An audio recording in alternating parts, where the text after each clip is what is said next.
SB बड' news चेनेलखौ अनसायग्रा गासैबो रायजो राजा नोंथांमोनखौ आंनि चेनेलाव बरायबाय। दिनैनि गाहाय रादाबफोरखौ फरायनो आखायाव लादों आं सिबिरानि ब्रह्मआ। गाहाय रादाबफोरा जाहैबाय मेघालयाव थांनायनि लामाखौ बेखेवफिनबाय। ट्राकनि सौख्रांनायाव बर' आइजोनि जिउ खहा, बर' ख्रिस्टानफोरनि एसटिखौ सोर बोखारनो नाजादों। बिटिसिआव सुइपारनिबो साख्रि होनो हाया। आलफानो रां हरखुमाग्रा साथामखौ हमदों। दानिया फैदो आबुं रादाबाव। खुलुमबाय।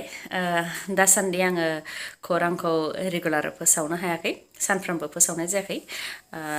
माखासे मिथिखाबायबो जानो हागौ आरो खायसेया मिथियाखै जानो हागौ। जायफोर मिथियाखै बिथांमोननि थाखायनो आङो बे भिडिअखौ बानायनाय जादों।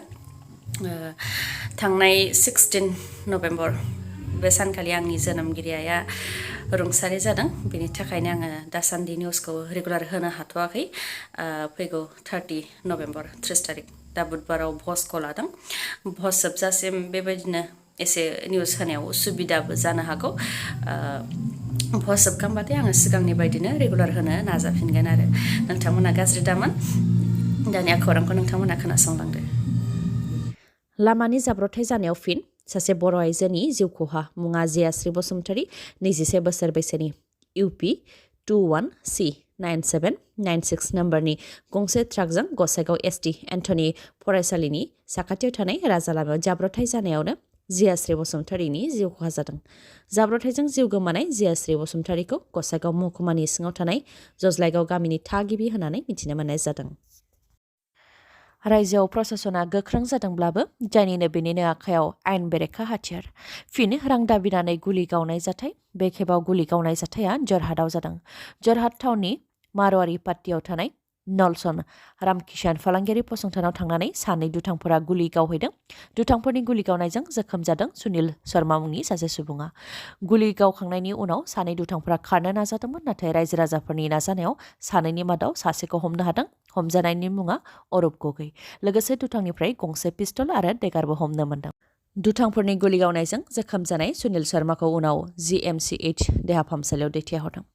गुलि गावनायनि दायाव हमजानाय अरुप गगैआ गावनि सिनायथिखौ गुबुन होदों। माब्लाबा समाव गावनि मुंखौ प्रान्जल बराबो होननानै फोरमायथिदों।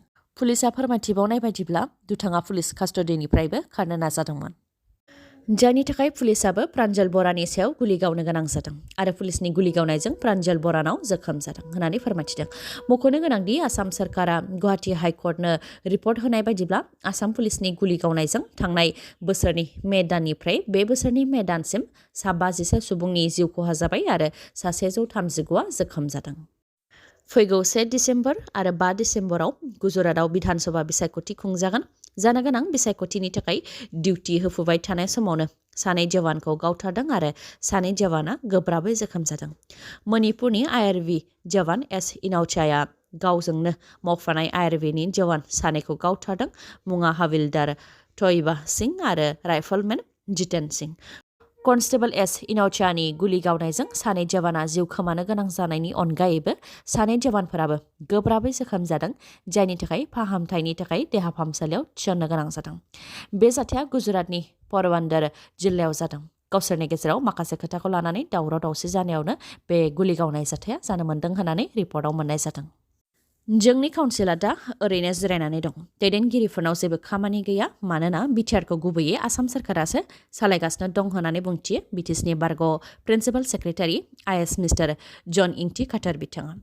अल आसाम ट्राइबेल स्टुडेन्टस इउनियननि सेमिनाराव बाहागो लानानै गोबां खोथा बुंथिदों आइएस मिस्टार जन इंटी खाटार बिथाङा। बिथाङा खौरांगिरिफोरनि सिगाङाव बुंथिदों दि कार्बि आंलं आरो बिटिसिआव दा सुइपारनोबो एपइन्टमेन्ट होनो हानायनि गोहो गैया। रायजो सोरखारा बिटिसिखौ सामलायनायनि थाखायनो रायजो सोरखारनि मन्थ्रिफोरा बिटिसिआव रिभिउ मिटिं खालामफैयो, नाथाय 6th शिड्युलनि बायदिब्ला आसाम सोरखारनि मन्थ्रिया काउन्सिलाव फैनानै बेबायदि रिभिउ खालामफैनो हानायनि जेबो गोहो गैया। दा बिटिसिआ लकेल अथरिटि बायदिल' जानानै दंसै आरो जेबो गोहो गैयै बायदिल' जानानै दंसै होननानै बुंथि बिथाङा। बेनि अनगायैबो बिथाङा बुंथिबावदों दि बिटिसिआव बांसिन गोहो दंमोन, नाथाय बिटिआरआव जेबो गोहो गैया। उल्थायै बिटिसिनि मोन 6 बिफानखौ बिटिआर सोरखारा आसाम सोरखारनो हरबाय। दा बिटिसि सोरखारा डिसिनि सिगाङाव सारेन्डार जाबाय। गासैखौबो डिसिआनो सामलायोबा काउन्सिला नायनो गोनां जेबो गैला। बेराफारसेथिं बिटिसि सोरखारा डिसिखौ सामलायनो हानायनि गोहो, अदेबानि डिसिखौ कन्ट्रल खालामनो हानायनि गोहो दं होननानै फोरमायथियो। नाथाय डिसिखौ कन्ट्रल खालामनो हानायनि ओंथिया सासपेन्ड खालामनो हानाय, डिसमिस खालामनो हानाय, एपइन्टमेन्ट खालामनो हानाय आरो ट्रेन्सफार खालामनो हानायनि गोहोखौसो बुजायो नाथाय बिटिसि सोरखारा बेफोरखौ हाया आसाम सोरखारनावसो बेफोरनि गोहोआ दं बेनिखायनो डिसिफोरा आसाम सोरखारखौसो गियो आरो मान होयो लोगोसे आसाम सोरखारा जि थिनो बेखौसो मावो बिटिसि सोरखारनि थिननायखौ जेबोखौनो मावा बेनिखायनो काउन्सिलनि गोहोफोरा गासैबो थांफिनजोब्बाय होननानै बुंथि बिथाङा बिएलटिफोरा लाबोनाय बिटिसि गोरोबथायाव 6th शेड्युल दंमोन जायनि गेजेरजों अट'नमास काउन्सिल मोननो हादोंमोन आरो गावनो हारसिङै गासैखौबो खालामजोबनो हानायनि गोहोखौबो मोननो हादोंमोन होननानै बुंथियो आइएस मिस्टार जन इंथि खाटार बिथाङा बाक्सा जिल्लायाव खुंजानाय अल आसाम ट्राइबेल स्टुडेन्ट्स इउनियननि सेमिनाराव आइएस मिस्टार जन इंथि खाटारनि अनगायैबो राजु देउरियाबो बाहागो लादोंमोन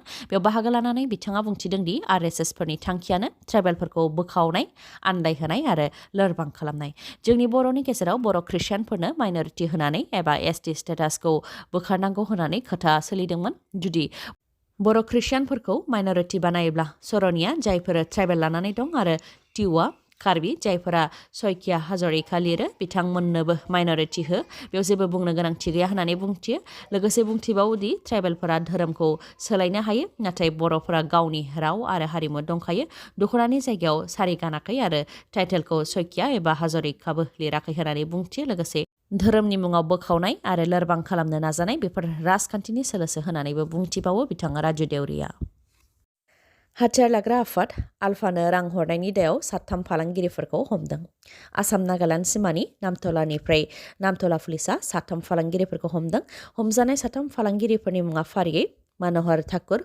लाल बाहादुर ठाकुर आरो कादर शाह हाथियार लाग्रा आफाद आल्फानो स्रोदै रां हरखुमानायनि दायावनो फालांगिरि 3खौ नामथला पुलिसा हमदों शिलंआव थांनो हास्थायनाय नोंथांमोननि थाखाय गोजोनथाव खौरां गारि आरो सुबुंफोरखौ मेघालयआव थांनायखौ बन्द खालामनानै दोननायखौ आसाम सोरखारा बोखारनानै होफिनबाय आसाम मेघालय सिमानि मुख्रआव दावराव दावसि जानायनि 6 सान उनाव मेघालयआव थांनायखौ होबथानानै दोननायखौ आसाम सोरखारा बोखारनानै होफिनबाय आरो जाथाय जानाय गुबै जायगा मुख्रआव गोख्रों सिकिउरिटि होनाय जादों मख'नो गोनांदि आयेन बेरेखायै दंफां लांनाय मेघालयनि ट्राकखौ आसाम सोरखारनि हाग्रा बिफाना हमनायनि उनावनो आसाम पुलिस आसामनि हाग्रा बिफान आरो मेघालयनि रायजो राजाफोरनि गेजेराव दुंहाव थासारिया जादोंमोन जाय जाथायाव 6 सुबुंफोरनि जिउबो खहा जादोंमोन सुबुंफोरनि जिउ खहा जानाय आरो जोखोम जानायनि अनगायैबो आसामनि गारिफोराव अन्थाइ खुबैनाय पेट्रल लुनाय गारि सावनानै होनाय आरो गोबां थासारि जादोंमोन जायनि थाखाय रैखाथिनि थाखाय आसामनिफ्राय मेघालयआव थांनायखौ बन्द खालामनानै दोनथ'दोंमोन आसाम सोरखारा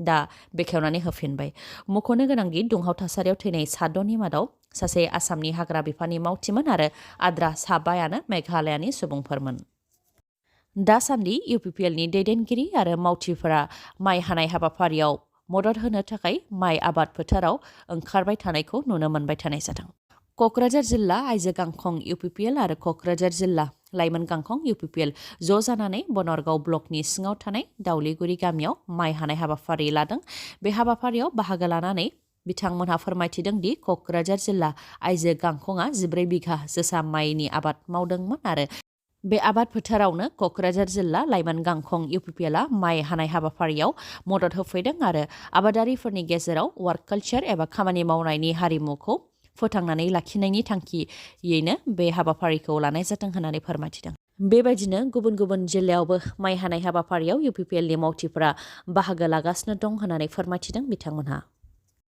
मानिकपुर पुलिस थानानि साखाथियाव थानाय मानास अट' श'रुम आरो चिरां जिल्लानि काजलगाव पेट्रल पाम्प साखाथियाव थानाय एमएमएच अट' हन्डा श'रुमा नोंथांमोननि थाखाय गोजां बोथोरनि गेदेर अफार लानानै फैदों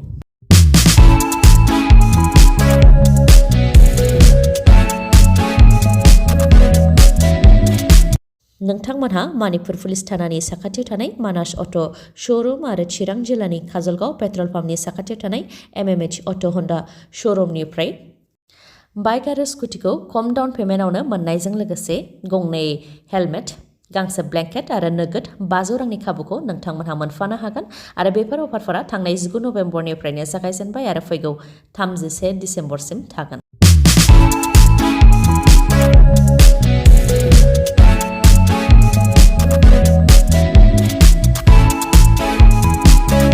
लोगोसे गोजाम स्कुटि बाइकफोरखौबो बे श'रुमाव नोंथांमोनहा सोलायहैनो हागोन मानिकपुर पुलिस थानानि साखाथियाव थानाय मानास अट' श'रुमनिफ्राय नोंथांमोनहा बाइक आरो स्कुटि बायनो लुबैयोबा 7002601255 नङाब्ला 91012727 2776 बे नाम्बाराव खौरां लाहरनो हागोन।